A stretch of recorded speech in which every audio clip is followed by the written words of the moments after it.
Imagine a new nation, fresh from a war for independence, suddenly facing an armed uprising, not from foreign invaders, but from its own citizens.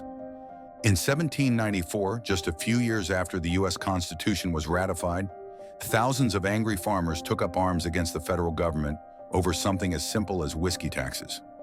This wasn't just about money. It was a battle over power, federal authority, and the limits of government control. And it became the first true test of how strong the United States really was. Let's dive into the Whiskey Rebellion, the forgotten crisis that nearly shattered America.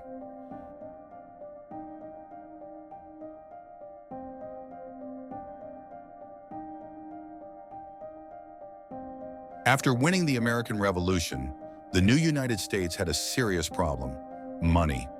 The war had left the country with massive debt, millions of dollars owed to France, Spain, and private investors.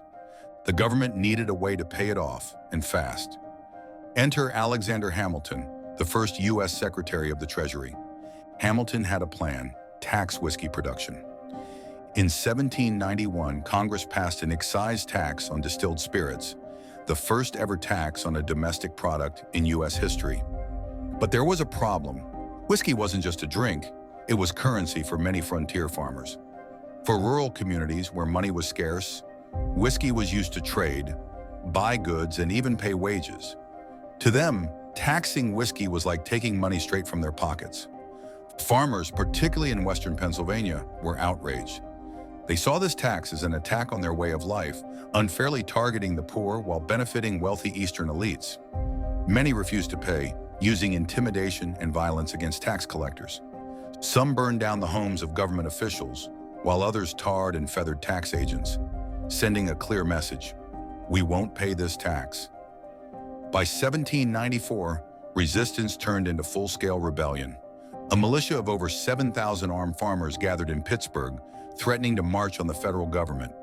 They compared their struggle to the American Revolution, believing they were fighting against tyranny, just like their forefathers. The U.S. government was now faced with a choice: negotiate or fight. President George Washington wasn't about to let this challenge go unanswered. For the first time in American history, a sitting president personally led an army into the field.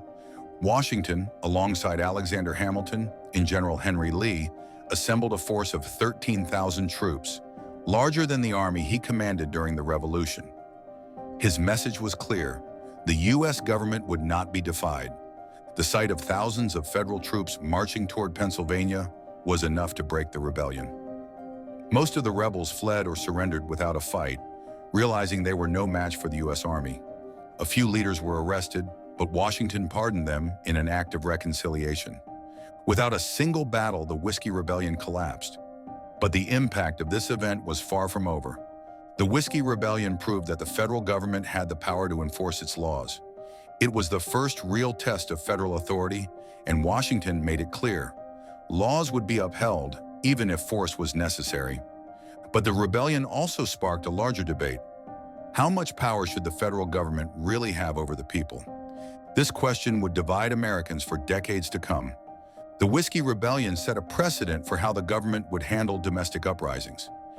Future conflicts like Shays' Rebellion, the Civil War, and even Prohibition riots would echo the same themes: taxation, federal control, and resistance. And Hamilton's whiskey tax? It was so unpopular that it was repealed in 1802 under President Thomas Jefferson. The Whiskey Rebellion was more than just a tax protest. It was a defining moment in American history. It tested whether the U.S. government could survive its first real challenge. And it proved that while the people had power, so did the government. So what do you think? Did Washington handle the rebellion the right way? Or should the farmers have stood their ground? Let me know in the comments, and don't forget to like, subscribe, and hit that notification bell for more incredible stories from history.